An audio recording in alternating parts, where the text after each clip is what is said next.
Hey guys, tonight we journey back to the era of brocade robes, ink-stained ledgers, and bureaucratic migraines, the Tang Dynasty. You find yourself deep in the heart of a world where too much rice wasn't a blessing, but a very real and logistical nightmare.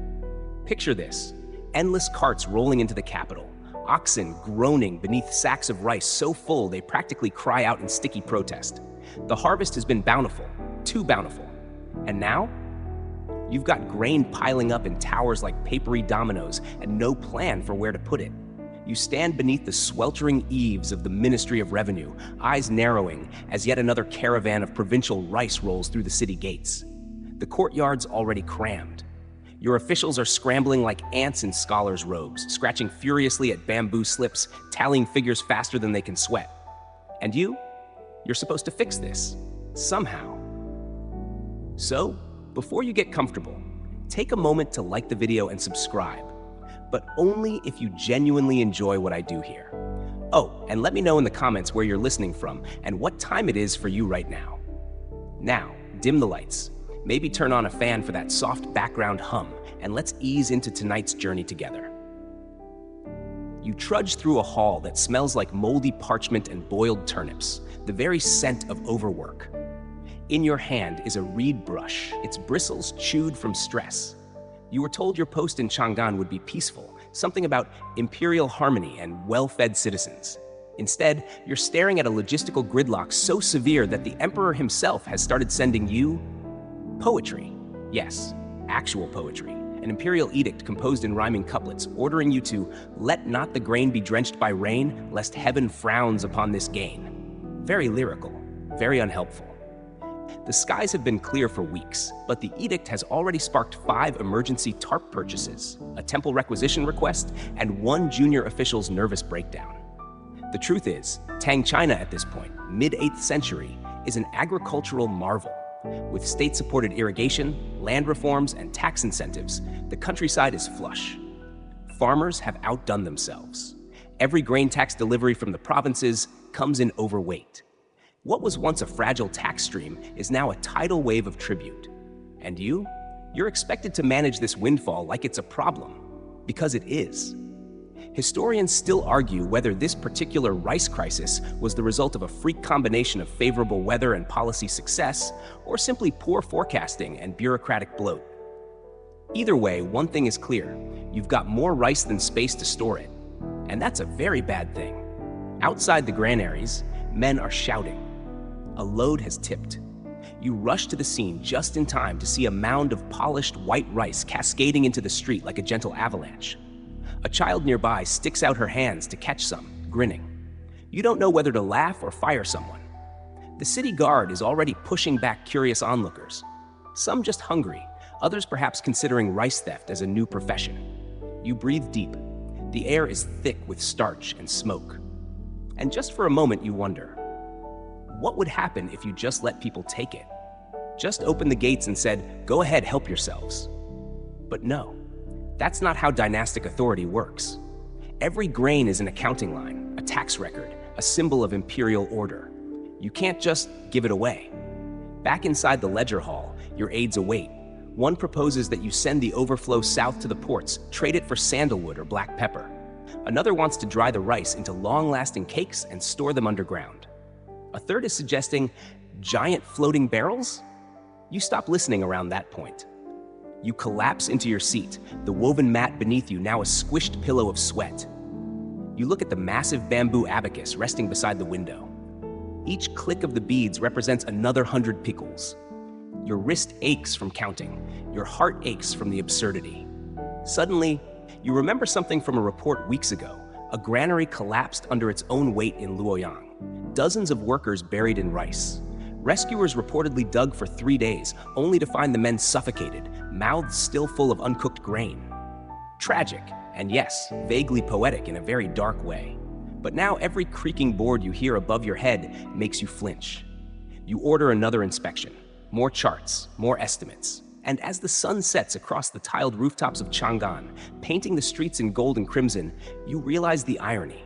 An empire that once feared famine now trembles at the shadow of too much food. The bells of the outer market chime. A new convoy has arrived. More rice. You rub your temples and mutter something unprintable, watching as the oxen amble in, unbothered. They don't know they're part of a crisis. They just want to eat.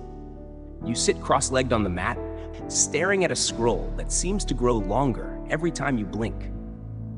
The ink smears under your thumb where you've gripped too tightly. Yet another report, yet another tax registry from a district you didn't know existed 2 months ago. You sigh. It's always rice. Rice from the east, rice from the south, rice from the provinces so deep in the mountains. The locals think dragons guard their irrigation ditches, and all of it, somehow, has to be counted. That's your job now, rice tax adjudication. Sexy, right?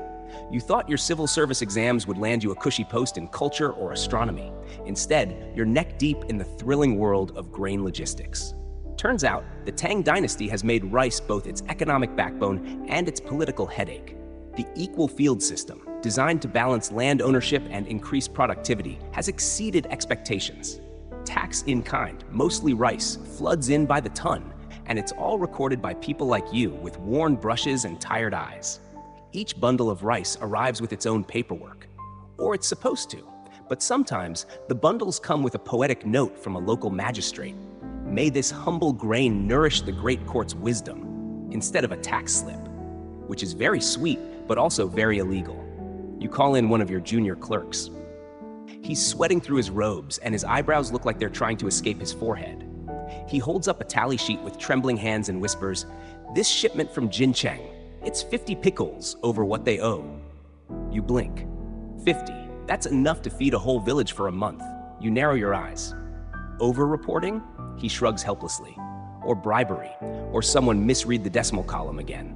Or generosity. This is the problem. Tang bureaucracy is a thing of awe, complex, sprawling, in love with red tape and procedure. But it's also a little chaotic. The scribes who invented the ledgers never imagined surplus. There's no neat column for unexpected abundance, only owed and collected. So what do you do with extra rice? Technically, it should be sent back.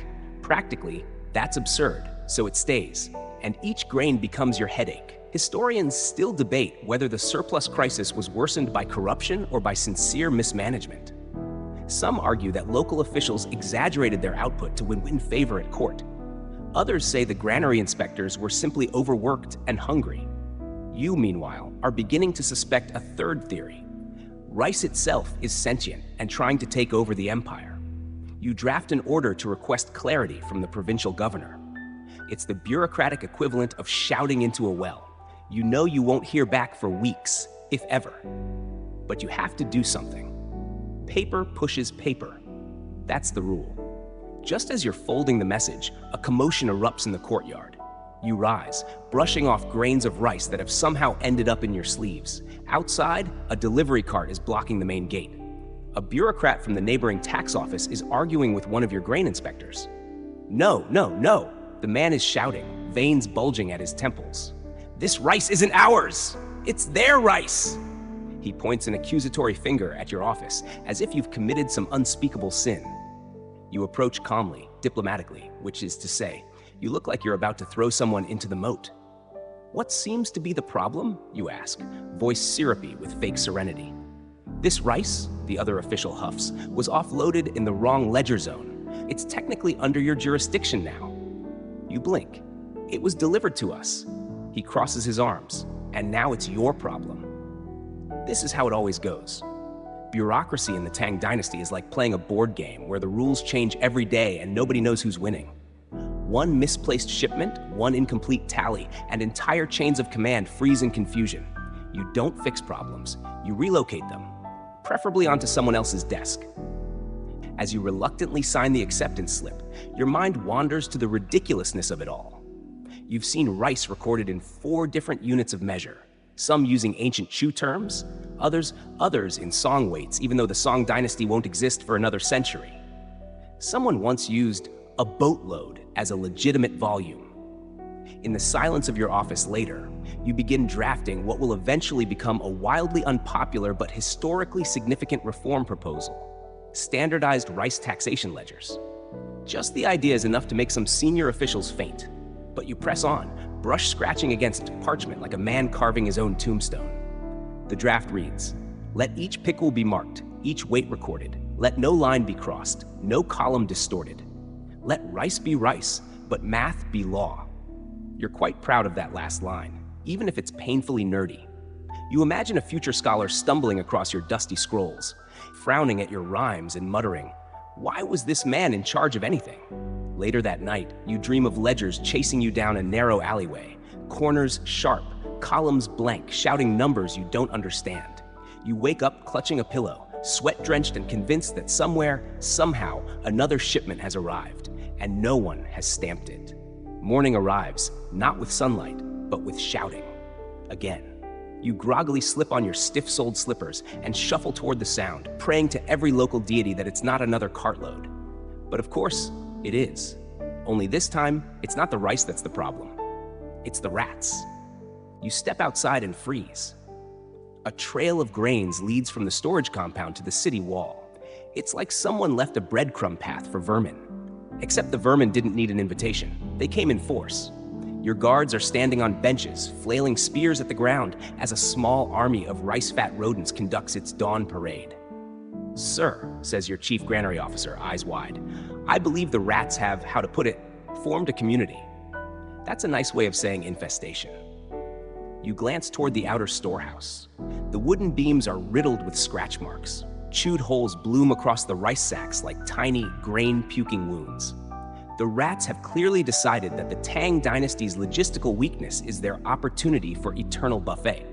Historians still argue whether Tang officials used dried chili smoke, herbal mixtures, or even venomous snakes to deter rodent infestations. What is certain is that cats, as elegant as they are aloof, became unofficial civil servants in many storage districts. Yours? Lazy, sun-soaked, and currently watching the rat parade with amused disinterest. You kneel beside one sack and peel open the hole. Inside, a swirl of movement, half rice, half twitching tails. You recoil. One of the rats squeaks at you. You could swear it's smirking. Something must be done. You call an emergency meeting. This means dragging 12 sleep-deprived officials from various departments, agriculture, interior, sanitation, temple relations, for some reason, into the central hall. As always, they sit in a rough's robes bunched awkwardly on the reed mats, each trying to look more awake than the next. The first proposal is fire, naturally. "Burn the infested stores," says the man from sanitation, eyes bloodshot. "Start fresh." You raise an eyebrow.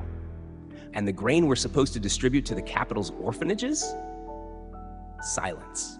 Then someone offers cats. Someone else offers terracotta rat traps shaped like tigers. Your favorite suggestion, by far, is from a junior clerk who proposes importing mongoose from India. He's quickly asked to leave. Eventually, you settle on a compromise: peppermint oil, chili smoke, and a rotating cat watch.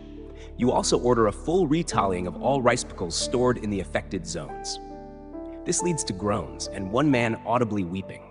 But the order stands. A week passes. You trudge out to inspect progress. The smell hits first, peppery smoky with a strange floral edge. The cats, at least, have perked up. They lounge atop rice barrels like miniature tigers, occasionally batting at shadows. The rat activity has dropped, although whether it's the cats or the migraine-inducing scent is unclear. But you don't rest. You know better, because with every rat chased away, mold moves in. Moisture is creeping through the floorboards. You discover a few sacks that have gone soft, sour, wet, unrecognizable. You prod one with a stick, and it exhales a puff of mildew like it's been holding its breath. You cough and step back. Rice, for all its noble status, is fickle. Stored improperly, it ferments, spoils, or becomes downright explosive. No, seriously. There's a fringe theory among Tang archivists that wet rice stores in one provincial warehouse once fermented so rapidly they burst open like swollen wineskins. You don't know if that's true, but the image haunts you. You pass a wall with a giant calligraphy scroll pinned to it. It reads, "A storehouse full of rice is a kingdom of responsibility."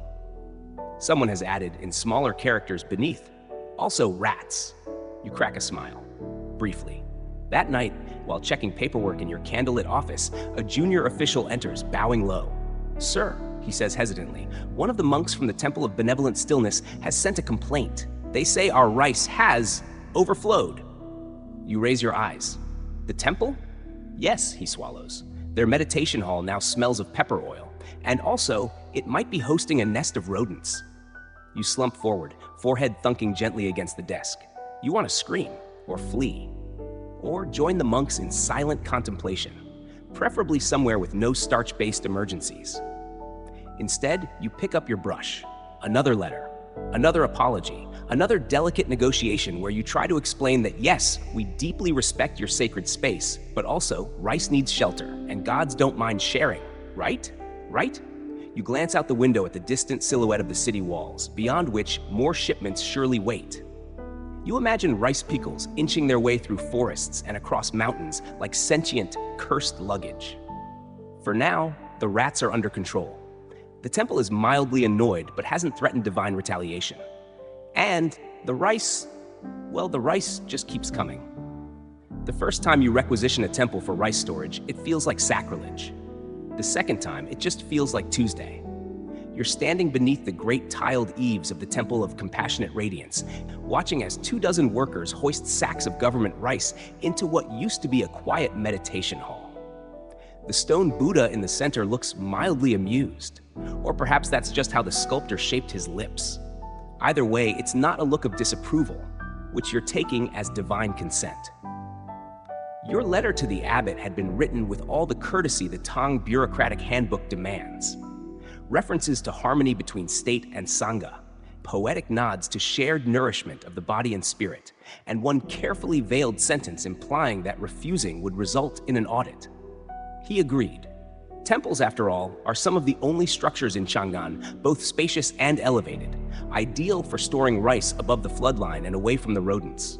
And they already have silent monks. You assume silence is easier to maintain when everyone's eating well. Still, the monks are uneasy. One younger novice eyes the sacks like they might explode.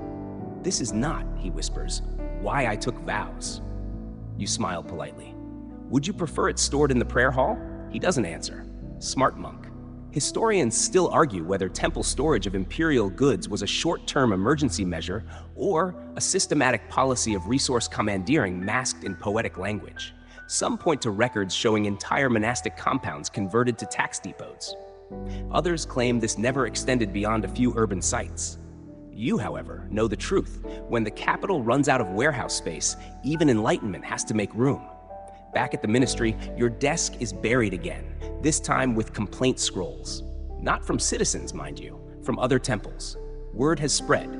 Apparently, the Temple of Cold Dew is offended that you chose Compassionate Radiance and not them.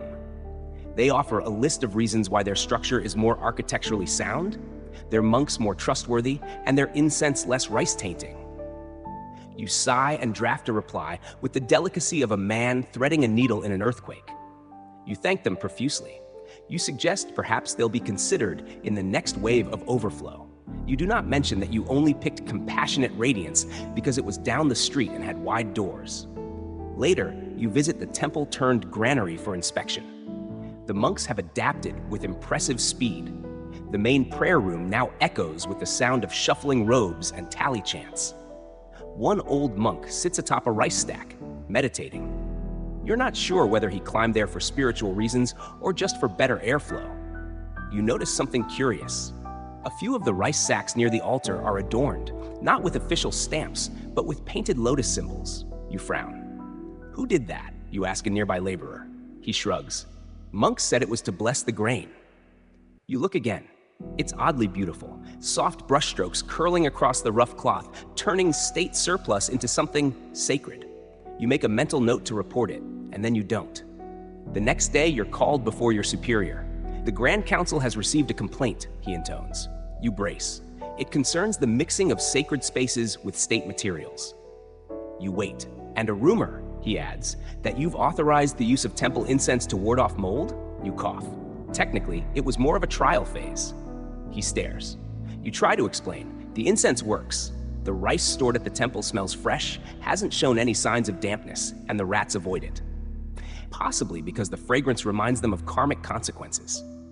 Your superior waves you off. Just be discreet, he mutters.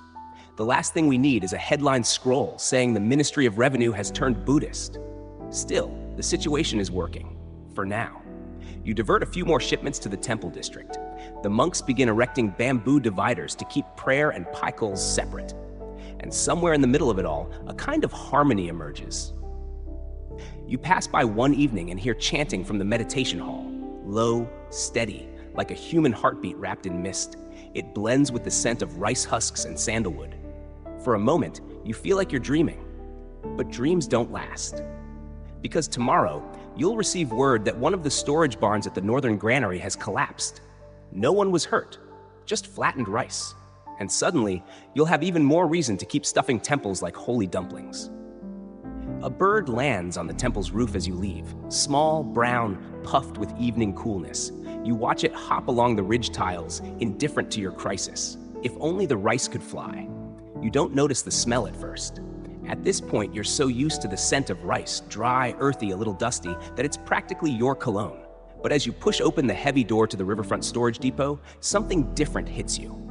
Sharp, sour, faintly sweet. You freeze. The foreman standing nearby gives you a sheepish smile. It's a bit overripe in here. You step in slowly, nostrils flaring as the air thickens around you. Inside the wooden structure, the humidity is unbearable. Sweat runs down your back before you've taken 5 steps. You're not alone. Flies hum lazily in the corners, and one unfortunate mouse lies belly up, its little paws curled like it died regretting everything. You lift the corner of one rice sack. It's wet. Not soaked, just enough to clump, just enough to ferment.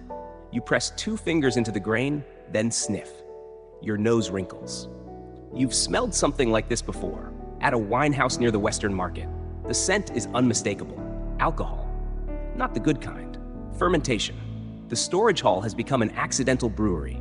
Historians still argue whether rice-based fermentation from accidental spoilage led to early innovations in Tang distilling practices.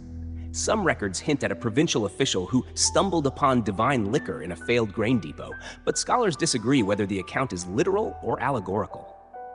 Either way, you are currently knee-deep in future lawsuits and hangovers. The foreman clears his throat. We were thinking, maybe, bottle it? You slowly turn your head toward him. Or, he continues, we could donate it to the bathhouses. Good for the skin? You breathe deeply. Mistake. The sourness burns your nose. No, you say. We clear it out. Every last spoiled sack. Burn it if we must. He winces. That's a lot of sacks. And it is. The riverfront depot was supposed to be safe. Raised platforms, shaded roof, airflow from the river. But someone didn't account for the mist. Morning fog has been settling into the structure, adding moisture in invisible drips day after day. The result? A spoiled shipment big enough to host the Empire's most tragic wine tasting. Back at your office, you scribble a furious note to the Department of Storage Design, a real thing, tragically, demanding reforms. Slatted flooring, better ventilation, maybe silk tarps instead of oiled cloth, though silk's cost might provoke the Emperor to write another poem. Still, you can't shake the feeling that maybe, just maybe, some good could come from the fermented fiasco. So you try something questionable. You take a small jar, fill it with the semi-liquefied rice from one of the sacks, and send it to a contact at the Palace Kitchen Experimental Office. It's not an official bureau. It's more of a glorified pantry with 3 ambitious cooks and 1 philosophical gardener. But they're curious types, and your note is clear. See if it's edible, or drinkable, or both. A week later, the reply arrives. 1 line, tastes like regret. You don't send any more samples. Instead, you focus on damage control. The spoiled rice is moved to a drying platform and spread thinly under direct sun. You're told this might halt the fermentation. More realistically, it just invites crows. You watch as 3 of them land, pecking disdainfully at the sour grains before flying off, clearly offended. Meanwhile, in a bizarre twist, people in the market begin talking. It's also a trap. You know it the moment you sip it. Smooth, honeyed, just the right edge of bite, and half your staff suddenly becomes very interested in inventory checks. A junior scribe volunteers for triple shifts in the wine storage alcove. Another clerk offers to hand-deliver all future correspondence to the brewing district. You catch the foreman humming in the corridor, cheeks flushed, reeking faintly of jasmine and plum. You lock the wine away. Literally. Iron clasp, 2 seals, 1 key in your desk, and the other in the custody of an official from the Bureau of Weights, chosen solely because he hates drinking. You hope this will curb temptation. It doesn't. Within days, counterfeit wine access requests appear on your desk. written in flawless bureaucratic hand, but dated to years that don't exist. Worse, the bottle itself begins to acquire legend. Someone swears it was blessed by a Taoist hermit who only appears in fog. Someone else claims it's made from a strain of rice grown under comet light. A governor writes to you in purple ink asking if he might inspect it for tax compliance, offering to bring his own cup. You start to feel less like an administrator and more like the custodian of a relic. Then, one evening, as you're working late, you hear a knock. A monk from Compassionate Radiance stands in the doorway, hands folded. He bows, then speaks softly. "In our tradition," he says, "we sometimes bury wine jars in the earth, not to drink, but to remember patience." You raise an eyebrow? "And you're suggesting," he smiles, "that perhaps the empire has enough to drink, but never enough to wait." That night, you carry the bottle to the back courtyard. You dig until your hands ache, the moonlight pooling silver over the damp soil. You lower the wine in, seal it under earth, and mark the spot with a single unpainted stone. In the morning, the rumors start again. This time about treasure. Do you want me to continue the chain of mishaps into the moment where this buried wine sets off a completely new crisis? The strategy, as explained in a tone far too cheerful for the hour, is to use surplus rice as soft power. In plain terms, send it abroad. A fleet is already being loaded in the southern port, bound for a neighboring kingdom with whom relations are politely brittle. The idea is to gift them grain, show imperial generosity, curry favor, and incidentally, clear out a few thousand picals from your ledgers. You are to travel with the convoy as special envoy for grain diplomacy. By the time you arrive at the docks, the scale hits you. Ships groan under the weight of rice sacks, sailors shout over the clink of loading chains, and a gaggle of court-appointed poets are already composing verses about pearls of the earth upon the waves. You eye the cargo warily. Halfway through inspection, you notice a problem. Some of the sacks aren't sealed with the imperial stamp, but with a merchant's crest you recognize from less reputable transactions. You slice one open. Inside, instead of clean, pale grains, you find a mix. Rice, yes, but also barley, millet, and something that might be gravel. You pull the foreman aside. "What is this?" He shrugs. "Filler. Merchants said the foreigners won't notice. Different cuisine, different expectations." You imagine the diplomatic banquet, your hosts politely chewing what amounts to pebbled porridge while eyeing you like you've declared war. You have two choices. One, delay the convoy, replace the sacks, and face the court's fury for missing the ceremonial delivery date. Two, sail anyway and hope your career survives the fallout. That night, you sit in your cabin, staring at the waves, slapping the hull, and wonder how many Tang Dynasty disasters began with someone saying, "It'll probably be fine." Do you want me to push forward with the version where you try to fix the shipment on the high seas, or the one where you gamble everything and deliver it as is? Your new office is a corner storeroom, hastily cleared of broken abacuses and half-melted wax tablets. There's a chair that wobbles, a desk that leaks sawdust, and a broom that keeps falling over with dramatic flair. You sit there your first morning, sipping lukewarm barley tea, wondering what crimes you committed in a past life to deserve this. Soon, scrolls arrive, lots of them. Reports of abandoned granaries, complaints of spiritual hauntings, the rice whispers at night, proposals to build underground rice vaults shaped like celestial constellations. One farmer sends you a hand-drawn map of what he calls the flow of the grain spirit, which is just a spiral. You pin it on the wall. You develop a filing system. Green ribbon equals plausible. Yellow ribbon equals possible insanity. Red ribbon equals dangerous, illegal, or extremely creative. Within a week, you've got more ribbons than rice. Then come the inventors. A wiry man with soot-streaked robes presents you with a model of a rotating rice drum. Supposedly, it keeps grain awake so it won't ferment. You ask him what happens if it breaks. He says, catastrophic release. You move that one to the red pile. Another proposes rice bricks for construction, pressed, dried, and lacquered. No worse than straw, he insists, stronger than trust in the census. You build a test wall. It collapses under a stiff breeze. Still, the ideas pour in. And something odd happens. You start having fun. You host a grain symposium and invite clerks, scholars, farmers, even a retired poet who once wrote an ode to millet. You give out awards, most likely to explode, a rice fermentation silo with a lightning rod on top. Most philosophical, why rice? An abstract essay with no punctuation. Most practical, woven rice husk mats for lining damp walls. You actually implement that one. Some colleagues scoff, others raise eyebrows. One superior writes, "The Ministry of Overflow is becoming a circus." You reply, "Circuses solve problems with elephants. We use grain." He doesn't write back. You commission a new sign for your door. "Ministry of Overflow, let it flow.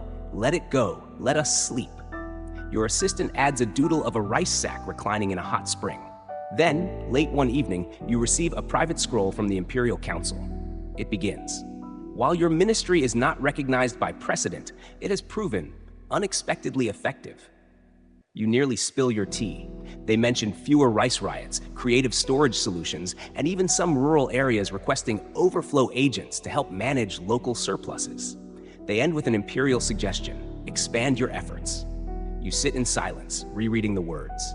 For the first time in months, you feel something warm and dangerous: hope. You draft your response. "We propose a network of overflow cells, modest outposts in key regions with capacity to test, store, and share excess grain. Also, perhaps, a festival?" You hesitate. Then add, "a rice festival, with games."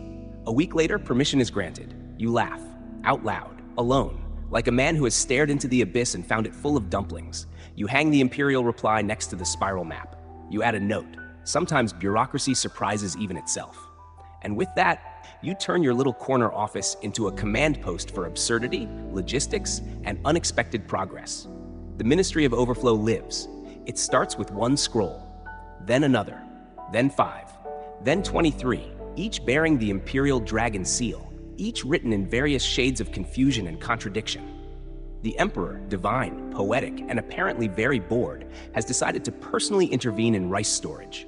You sit cross-legged at your desk, reading the edicts in sequence. They go something like this: distribute all excess rice to the people, free of charge. No rice shall be distributed without taxation. Let temples hold rice, it is sacred. Temples are not granaries. Cease this practice. Form a new task force to explore the merits of underground rice lakes. You rub your temples. Did he say lakes? Your clerk nods solemnly, holding the 5th scroll upside down like it might correct itself. This is not unusual. Emperors during the Tang Dynasty were known for their scholarly interests, their love of poetry, and their unfortunate tendency to get involved in administrative minutiae when they really should have been meditating or riding horses. Historians still argue whether the flurry of conflicting rice edicts in this period was a sign of instability, distraction, or an emperor with seasonal insomnia. One school insists it was performance art, an imperial koan to test the flexibility of the bureaucracy. You think it's more likely the palace kitchen made a very strong rice wine batch that month. You try to obey the first edict. You send out letters, organize ration teams, open city gates, and are immediately accused of undermining state revenue. You switch gears, attempting to tax the same rice you just gave away. Farmers riot. Priests write protest poems. The rice itself, if it had a voice, would probably beg you to pick a side. The 3rd edict says to put more rice in temples. You've just cleared out 3 temples after being told it was blasphemous. The monks are confused. So are the rats. One monk looks at you, exasperated, and says, "We are a path to enlightenment, not a pantry." You nod. Then whisper, "Would you consider being both?" The 4th edict reverses everything again, forcing you to cart rice back from temples at night, like you're conducting a sacred heist. You don't even want to talk about the 5th edict. You draft a polite reply explaining that rice lakes are structurally and spiritually unsound. You include a diagram. It features one stick figure labeled civilian drowning in uncooked jasmine rice. Still, you have to send reports. So you do what all seasoned officials eventually learn to do. You obey all 5 edicts simultaneously, selectively, and theatrically. You organize tax-free rice, markets where attendees voluntarily donate coins afterward. You label temple-stored rice as offerings in transit, technically religious. You create a fake blueprint for an underground rice lake, just enough to satisfy imperial curiosity. It includes rice tide schedules and a ceremonial lifeguard. Your assistant finds it hilarious. He draws little fish. Your office becomes a vortex of contradictions. One minute, you're praised for swift action. The next, you're investigated for inconsistency. You start referring to each new scroll by nickname. the one with the rice ducks, the one that forbade rain, the one that rhymed badly, and your favorite, the one that was probably meant for someone else. You develop an internal chart. Complies with Edict A, violates Edict B, approved by Edict C, undermined by Edict D, possibly banned by a dream the Emperor had? You frame it. Still, amidst the chaos, something interesting happens. Your team becomes agile, fast, witty. One scribe invents a system of rice edict mood tracking. He assigns each scroll a celestial animal and writes haikus summarizing each one. It's strangely accurate. Your response memos take on a literary flair. We honor the will of heaven and its ever-shifting commentary on grain. You even begin enjoying the absurdity. Then one day, a new scroll arrives, not from the emperor, but from his steward. It reads, "His Majesty thanks you for your creative interpretations and elegant compliance. He asks for more updates, particularly regarding the rice ducks." You freeze. The ducks weren't real. You invented them as a metaphor. You may have included a watercolor. You sigh. Then grab your brush. New memo, rice duck integration strategy. Objective, to explore rice-compatible waterfowl as a buffer against overgrowth and emotional burnout. You draw a little duck in a kanji bowl, seal it. Send it. Sit back. You've become fluent in the dialect of imperial contradiction. You no longer obey edicts, you choreograph them. In the quiet of your chamber that night, you dream of a duck wearing a scholar's cap swimming through a lake of jasmine rice. You wake up smiling, sort of. The first thing you notice is the silence. No shouting porters, no creaking carts. Just you, standing in the middle of Warehouse District 3, surrounded by neat rows of rice sacks stacked 10 high, and not a soul in sight. Something's off.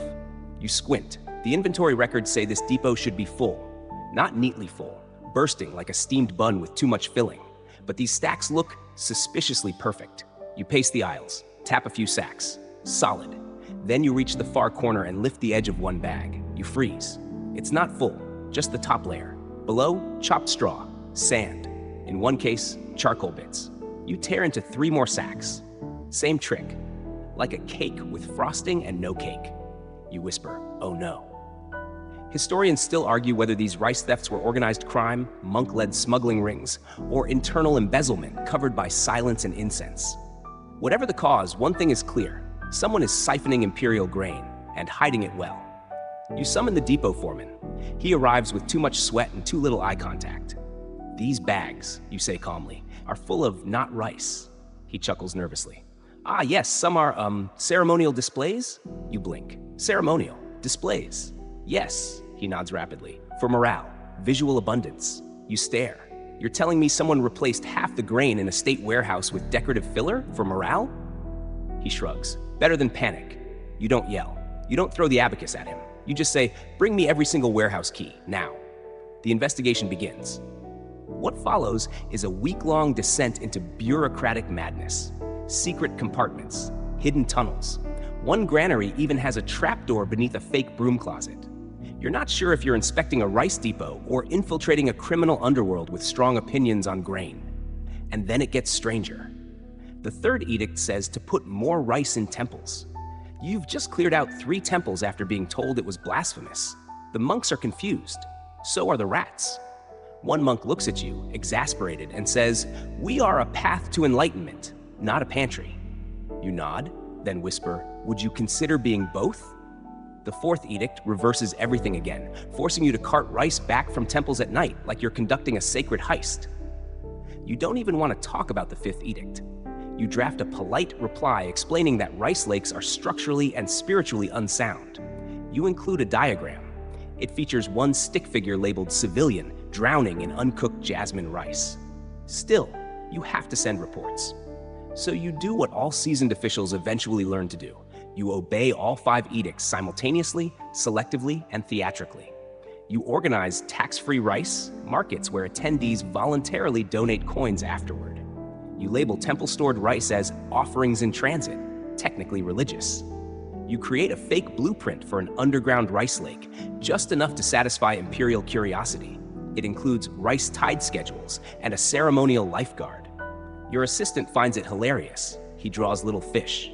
Your office becomes a vortex of contradictions. One minute, you're praised for swift action. The next, you're investigated for inconsistency. You start referring to each new scroll by nickname. The one with the rice ducks, the one that forbade rain, the one that rhymed badly, and your favorite, the one that was probably meant for someone else. You develop an internal chart, complies with Edict A, violates Edict B, approved by Edict C, undermined by Edict D, possibly banned by a dream the Emperor had. You frame it. Still, amidst the chaos, something interesting happens. Your team becomes agile, fast, witty. One scribe invents a system of rice edict mood tracking. He assigns each scroll a celestial animal and writes haikus summarizing each one. It's strangely accurate. Your response memos take on a literary flair. We honor the will of heaven and its ever-shifting commentary on grain. You even begin enjoying the absurdity. Then one day, a new scroll arrives, not from the emperor, but from his steward. It reads, "His Majesty thanks you for your creative interpretations and elegant compliance. He asks for more updates, particularly regarding the rice ducks." You freeze. The ducks weren't real. You invented them as a metaphor. You may have included a watercolor. You sigh. Then grab your brush. New memo, rice duck integration strategy. Objective, to explore rice-compatible waterfowl as a buffer against overgrowth and emotional burnout. You draw a little duck in a kanji bowl. Seal it. Send it. Sit back. You've become fluent in the dialect of imperial contradiction. You no longer obey edicts. You choreograph them. In the quiet of your chamber that night, you dream of a duck wearing a scholar's cap, swimming through a lake of jasmine rice. You wake up smiling. Sort of. The first thing you notice is the silence. No shouting porters. No creaking carts. Just you, standing in the middle of Warehouse District 3, surrounded by neat rows of rice sacks stacked 10 high and not a soul in sight. Something's off. You squint. The inventory records say this depot should be full. Not neatly full, bursting, like a steamed bun with too much filling. But these stacks look suspiciously perfect. You pace the aisles, tap a few sacks. Solid. Then you reach the far corner and lift the edge of one bag. You freeze. It's not full, just the top layer. Below, chopped straw. Sand. In one case, charcoal bits. You tear into 3 more sacks. Same trick. Like a cake with frosting and no cake. You whisper, "Oh no." Historians still argue whether these rice thefts were organized crime, monk-led smuggling rings, or internal embezzlement covered by silence and incense.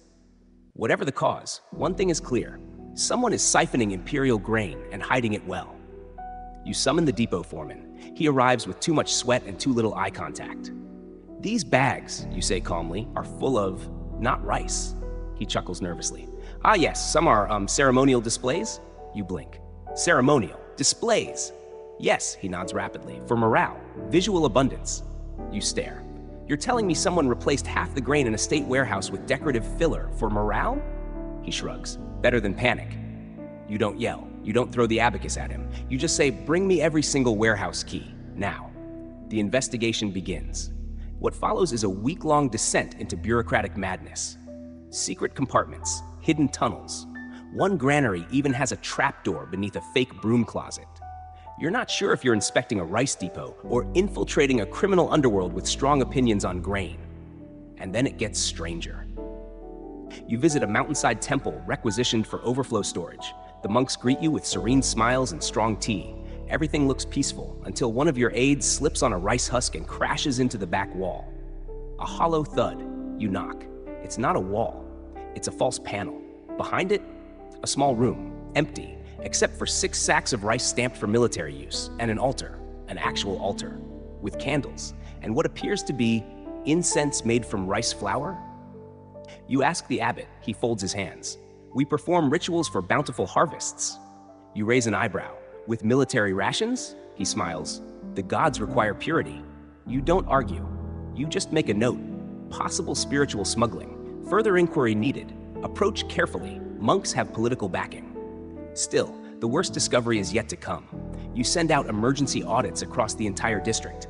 Clerks return pale-faced, sweating, eyes wide like they've seen ghosts, or worse, auditors from the tax ministry. One report reads, out of 3,000 registered sacks, 912 unaccounted, 216 visibly tampered, 47 sacks contained only feathers. You blink. Feathers? A second report. Granary 6. Guards confess to selling grain on black market in exchange for plum wine and poetry scrolls. You laugh. You actually laugh. You sit down and giggle like a man who's completely unhinged. plum wine and poetry. At least it's not weapons. You know what comes next. The imperial auditor. He arrives in full regalia, black robes, 2 assistants with portable writing desks, and the kind of expression usually reserved for tax evasion and low-quality oolong. You walk him through everything. He says nothing. He examines the tampered sacks, the hollow walls, the feather-stuffed bags. He writes meticulously. Then he turns to you and says, "And your involvement?" You resist the urge to scream. "None." He blinks. "Prove it."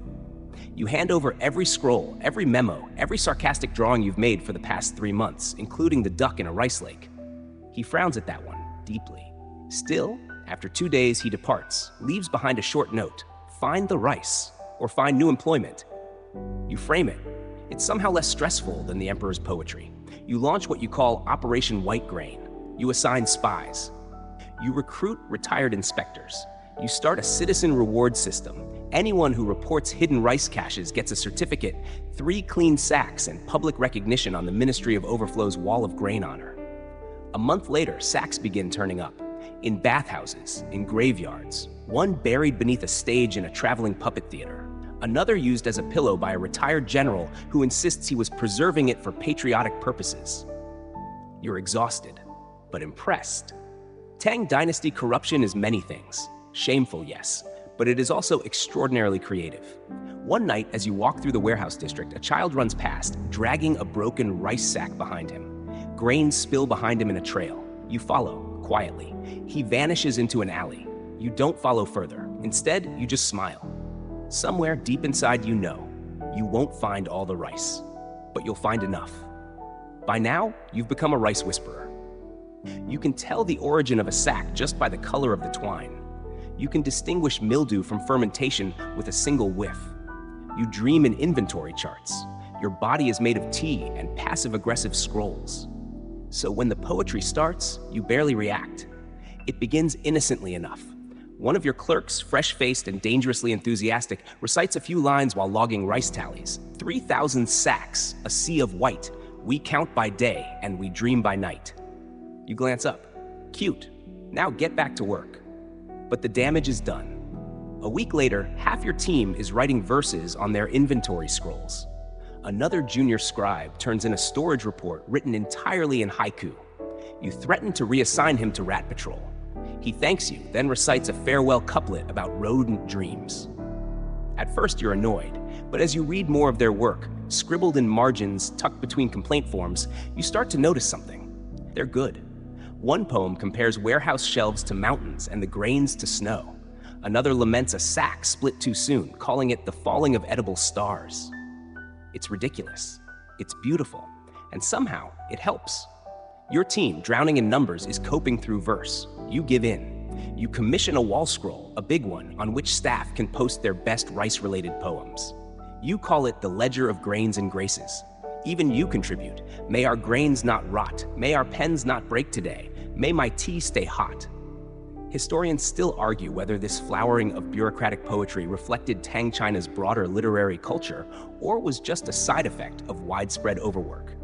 But if anyone asks, you say it was your idea from the beginning. Still, not everyone's happy. One day, a visiting official from the Ministry of War walks past your scroll and sneers, "What is this? Verse management?" You smile sweetly. Better than siege budgeting. He doesn't come back. Meanwhile, the poetry spreads. Someone tapes a limerick to a shipment of military rations. A soldier who marched with some rice said, "This beats lice and it's nice." He stirred in some plum, then marched on with a hum and dreamt of rice dumplings, not vice. Your supervisor visits, sees it, and bursts out laughing for the first time in months. Suddenly, you're known. Not just as the man trying to hold together a collapsing grain empire, but as the bureaucrat bard. Someone even starts sketching you on scrolls with a brush in one hand and a rice sack in the other. You look oddly heroic. Tired, but poetic. And maybe that's okay. Because honestly, what is bureaucracy if not performance art with consequences? Your office turns into a curious blend of poetry and panic. You juggle spoiled rice reports while editing verses. You write a letter to the emperor explaining a recent overflow accident entirely in rhymed couplets and get an imperial chuckle in response. You begin to suspect that poetry might be more effective than policy, until disaster strikes.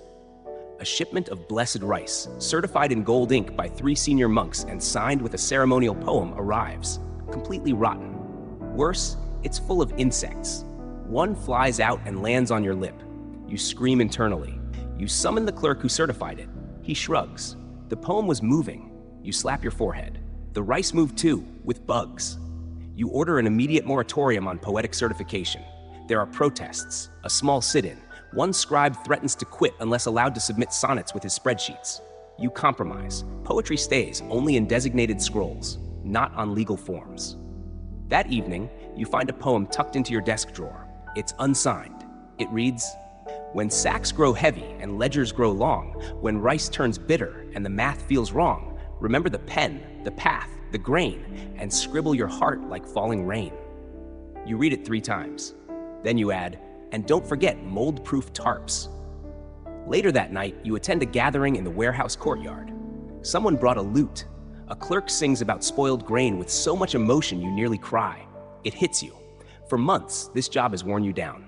The contradictions, the rice lakes, the duck mandates, the missing sacks, the late-night audits, and yet somehow, through poetry, the absurdity becomes bearable, even beautiful.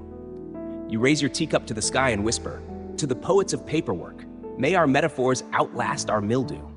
And the rice? Well, it's still there, but tonight it feels a little lighter. The first time you hear the phrase structural rice, you think someone's joking. Then you see it. A young architect from the engineering bureau, barely old enough to grow a proper mustache, presents you with what he proudly calls Rice Brick Model 1. It's beige, rough-edged, smells faintly of misfortune. "You made this," you say slowly, "from rice. Rice paste, husk fibers, compacted under pressure, dried in sun." He beams. Very strong. You knock on it. It thuds, unimpressively. Historians still argue whether Tang-era experiments in grain-based construction were legitimate architectural efforts or simply desperate measures by overtaxed departments trying to impress a confused emperor. You suspect both are true.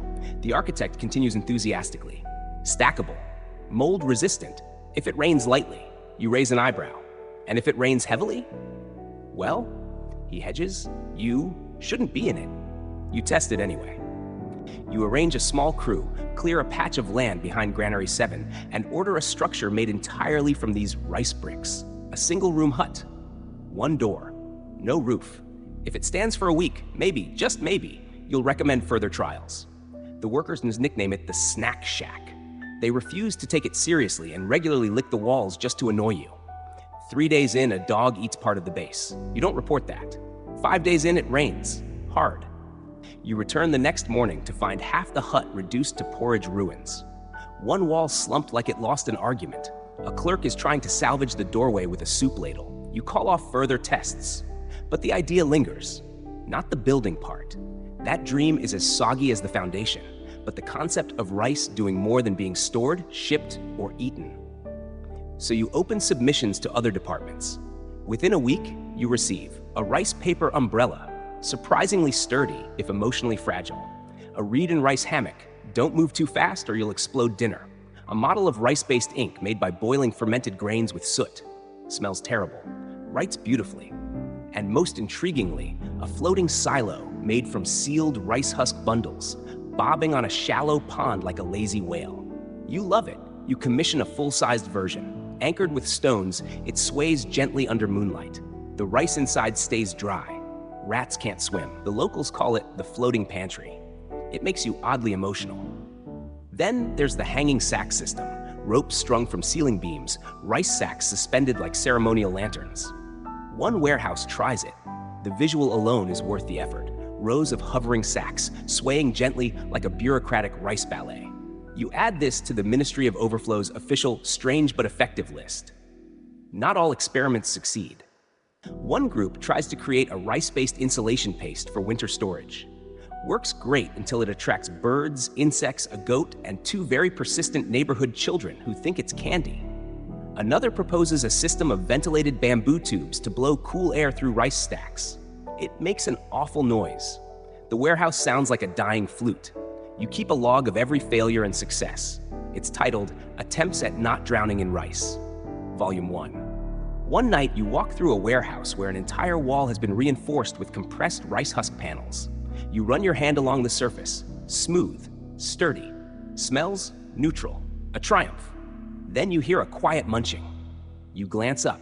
A squirrel perched on a beam, gnawing confidently on the wall. You sigh. Later that week, during your report to the Board of Granary Affairs, a group so dry they make sand look emotional, you dare to present your findings. You show sketches, measurements, even a short poem you wrote about the floating silo. They are silent. Then one older member clears his throat and says, "This is nonsense." You nod. Yes. He blinks. But it's working nonsense. You list the savings. Reduced spoilage, better airflow, fewer rats, fewer riots, more community involvement. People are engaging with rice again, not just as food, but as something almost creative. Grain, you tell them, is not just for bowls and taxes. It can be shelter, ink, even art. They blink again. You leave the meeting expecting demotion. Instead, 2 weeks later, a scroll arrives. Approval granted for further rice utilization projects. Maintain caution. Avoid goats. You pin it next to your duck in a rice lake diagram. Later that evening, you sit by the floating silo, listening to the creak of the husk bundles as they drift gently. A full moon shines above. The water glimmers. You think, maybe absurdity is just innovation in disguise. You close your eyes, breathe in. The scent of rice, still there, always there. But perhaps finally beginning to make sense. It starts with a dream, or more precisely, a nap taken in the corner of Warehouse 12, your head resting on a sack of jasmine rice, and your brain utterly fried from a full day of inventory recitations and accidental poetic debates about mildew. In the dream, you're floating, not through clouds, but on a raft made entirely of woven straw mats drifting across an endless sea of grain. You hear a soft voice whisper, "Stack higher, sleep deeper." You wake up and think, wait a minute, stacking, sleeping, mats. You sprint to your desk, knocking over a teacup and a perfectly stacked pile of complaint scrolls. You scribble something on parchment, straw mat layering system for vertical rice storage. Then you cross that out and write, revolutionize space, use soft stuff, also sleep better. And thus begins the most unexpectedly relaxing phase of your rice management career. You summon your assistant. He arrives mid-bite into a pickled turnip. I need straw, lots of it, and maybe a few crafters who know how to weave. He raises an eyebrow. We going into fashion? You reply, completely serious. We're going into comfort. Within a week, your warehouse staff is weaving straw mats, tight, durable, surprisingly fragrant. You use them as layer separators between rice stacks. Instead of balancing sacks on unstable beams or boxes, the mats distribute weight, allow airflow, and discourage moisture. One enthusiastic clerk writes a haiku about it. Stacked soft, safe, and high. Straw mats cradle empire's rice. Mold dares not draw near. You frame it. Next to a mat sample. Soon, other benefits emerge. Rats don't like climbing the mats. Workers stop bruising their legs while maneuvering heavy sacks. The warehouse even smells nicer. Earthy, clean, less like haunted porridge.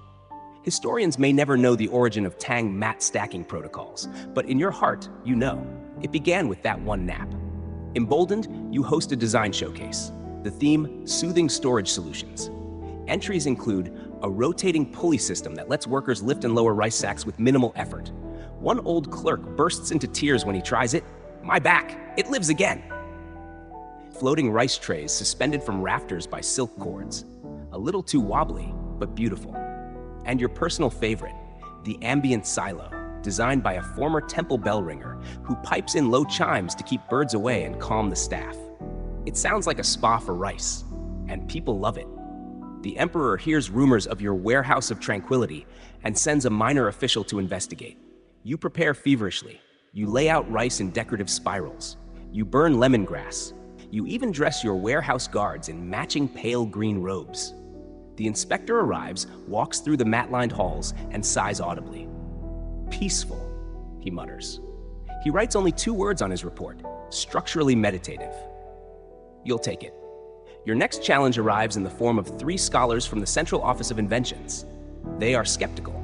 They wear the faces of men who have spent too much time indoors with ink fumes and not enough time with actual rice. One of them gestures at a straw-matted rice stack. What's this supposed to do? You gesture back. Prevent collapse, allow breathing room, and if needed, nap space. Nap space? You nod. We call it dual-purpose logistics. One of them writes that down. After a brief tour, they actually ask for mat schematics. You provide them with hand-drawn diagrams and a poem titled "The Soft Between the Hard." Your assistant coughs violently in the background. You receive word that 3 provincial warehouses are adopting the method. 2 more request training mats. You consider licensing them, then laugh.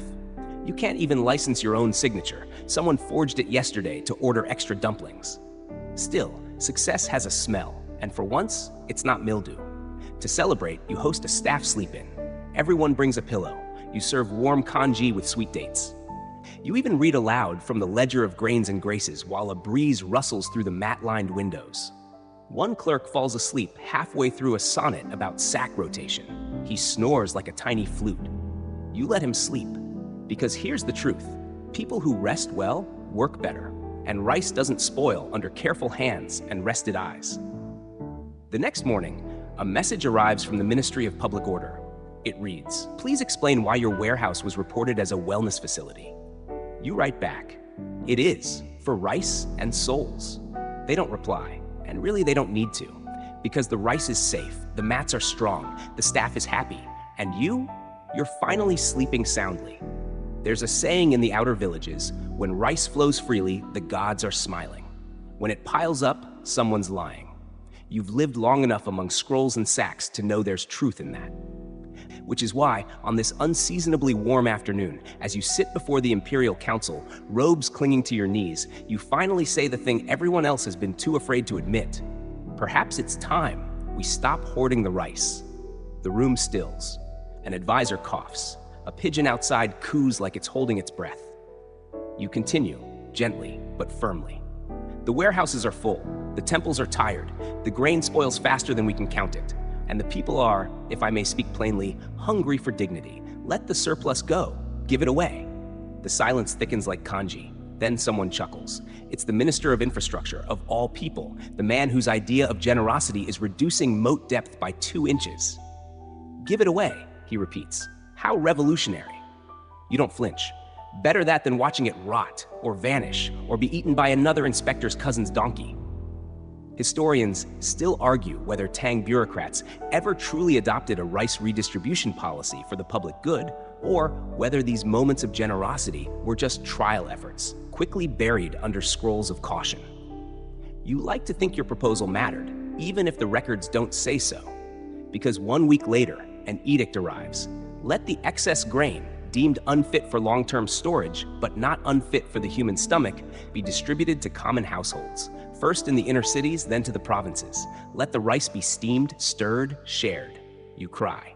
Quietly, alone in your office. Then you set to work.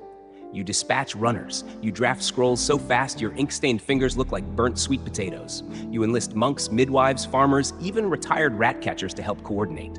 Rice flows out, and not just in numbers, but in stories. An orphanage receives its first warm meal in weeks.